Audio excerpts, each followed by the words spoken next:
First testing. Steps. High speed compression 4 clicks. And then low speed 8. Tingnan natin. Okay.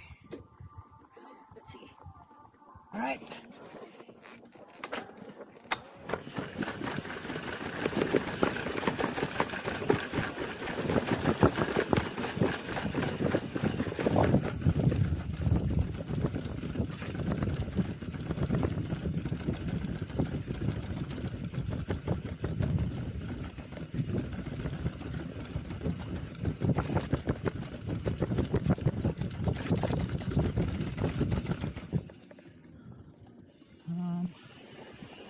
Good siya.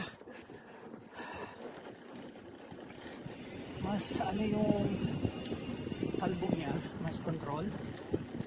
Mas namomodulate mo ngayon yung pag-focus sa pagbaba. Although, mabagal lang tayo. Kasi nga, hindi pa tayo sanay. So, chill lang. Pero, good siya. Hindi siya nagdadive.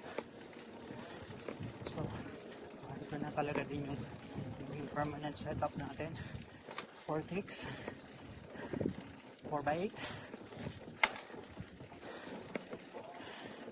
Tingnan natin sa medyo ano na trail,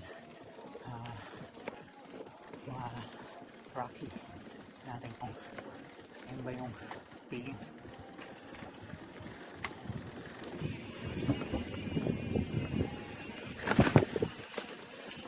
Sarap.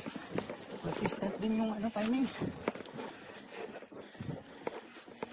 Hindi ka nanonood dive. Pero syempre mababa lang. Kaya natin sa medyo flowy.